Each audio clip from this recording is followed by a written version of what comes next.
Hello, everyone. So, as Camilo said, my name is Patrick Atwater, and I'd just like to share a little story with you all about education reform today. And our story begins with a bold proclamation that if an unfriendly foreign power had tried to impose the mediocre quality of our nation's public schools on the U.S., that we might well have viewed it as an act of war.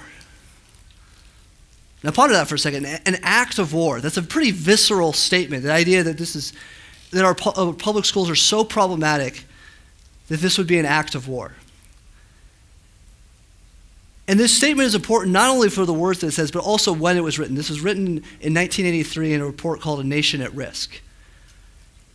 And since then, we've had all manner of blue ribbon panels, all manners of policy reforms, all manners of education reform efforts to improve the inequality of outcomes, both in terms of people within the U.S. and across nations. And in many ways, these still words and similar words are still repeated today.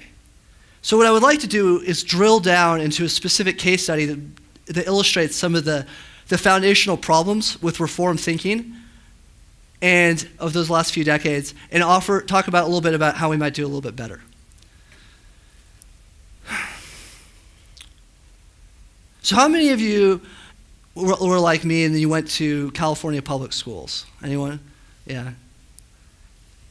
So if you grew up in California public schools in the 90s, one of the biggest things was class size reduction. And this originated was kind of the gold standard in empirical social science research, a random field trial where they randomly assigned students to different sized classrooms in Tennessee. And it was good research because it wasn't just, it's not just talked about in educational literature. If you read any econometric textbook, they usually refer to this as sort of a very cool example of the way research ought to be done. And so what happened is they decided that smaller class sizes are essentially better. And as a result of this, the California legislature said that, well, we ought to do this. We ought, if smaller classes are better, we want what's better for our kids. We have some money, but the problem was, there was an urgency that did not correlate with the fact that school facilities can't get built overnight. So they built a lot of bungalows all over school playgrounds. And they also did, so K through 3, you had classes with under 20 students, and then once you get to 4th grade, you have a class with 36, 37, even 38 students. And beyond those kind of management issues, the deeper problem is that even if you answer a question with all the right social science and all the best methodology, all the best fancy math, it was really the wrong question. This idea that we can optimize a classroom and that there's some optimal size for a classroom that's true in Tennessee and California, that's true anywhere.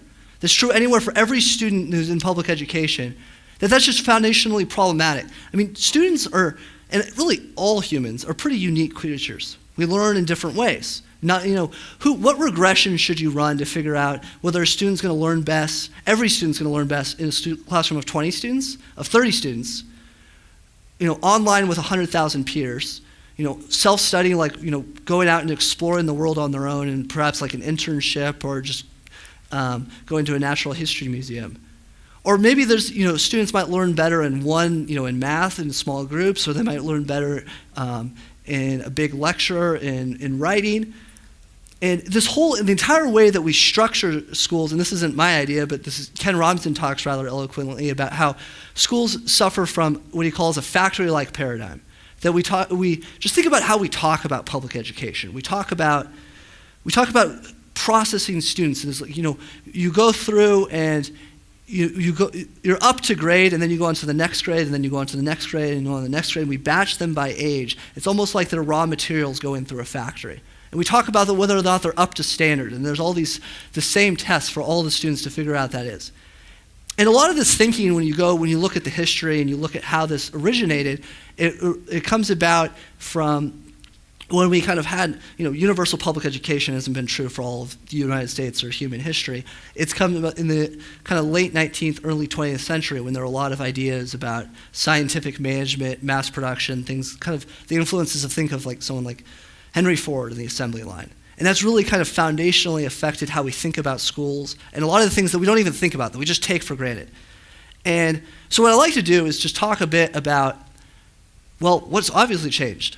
And that is that when we structured this, we didn't have things like, to put simply, like the internet and the web, and pose a few questions about what that might mean for what constitutes a school and how we think about our education system.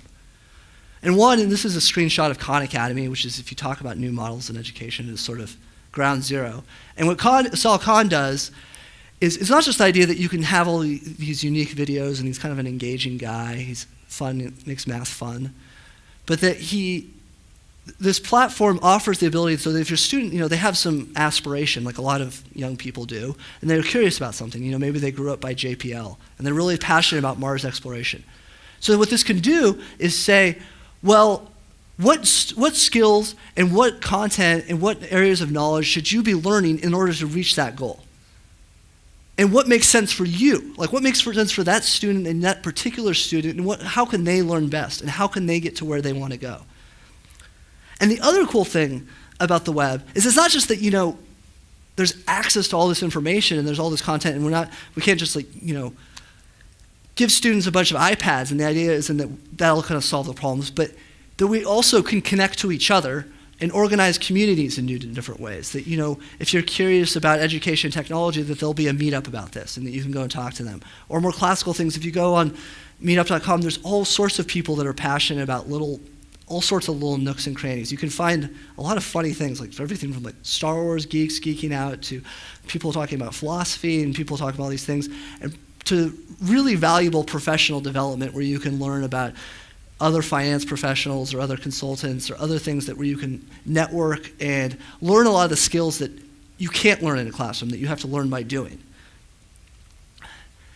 And so you might wonder, how do we make this rigorous? How do we ensure, if people are learning their own paths and learning their own directions, how do we know whether they're actually learning and not just kind of, screwing around and going and hanging out with their friends and calling that a meetup? And one thing that offers a lot of potential that's still kind of not necessarily fully fleshed out is this idea of using online badges, which is something that kind of happens a lot in the web development community, to say to show that you know something like HTML or JavaScript or something like that, you can get Mozilla to certify you, which is meaningful because they're the ones that developed Firefox and they understand something like this. And they hire and employ people that. But that you could also do things like all manner of skills, and skills that, if you want to learn something about astronomy, that you can have that certified by someone like JPL. And that will be meaningful not just because your teacher says, oh, you should learn this because you should learn it, but this is meaningful because if you want to actually do what you want to do, this is the skills that you need to know and the knowledge that you need to know to do that. And so I'll end with just a couple of kind of thoughts and provocations about what does this mean for us as members of the Claremont McKenna community. And one of the things, so I'd ask you all, who here is just, we graduated college, most of us, and who here is done learning? Anyone? Is anyone just kind of, they got it all figured out? She does. Smart person, I'll have to talk after. But I ask that somewhat whimsically, but it's also, all the trends that you see about in terms of careers and things that people, they shift, they don't just climb a ladder, they this is a funny little cartoon from some MBA types, but you go down, you go up, you switch, you go ladders side to side, and there's a lot of change, a lot of opportunity. You have to constantly be learning in today's knowledge and professional economy. And that's something that we haven't really fully absorbed in terms of the consequences of that, about, just the basic question of how do you educate the next generation? And then the other thing is, I would say is, when we talk about public schools, there's kind of these dominant narratives between various groups of adults that are vying for power. You're either pro-charter or you're pro-union. You're either in favor of accountability or you want to support teachers. And these these sorts of things have dominated the last few decades, and it's really not been all that productive in terms of improving our actual schools. So what I would encourage you all to do is just to remember, as leaders in whatever community that you are a part of, when you talk about public schools, to remember what it's like to be a kid and think deeply about what sort of opportunities there are to learn today and how to be different. And to remember that, as trite as this may sound, that educating the next generation, it's not some abstract thing. It's not just the responsibility of our government. It's the responsibility of all of us.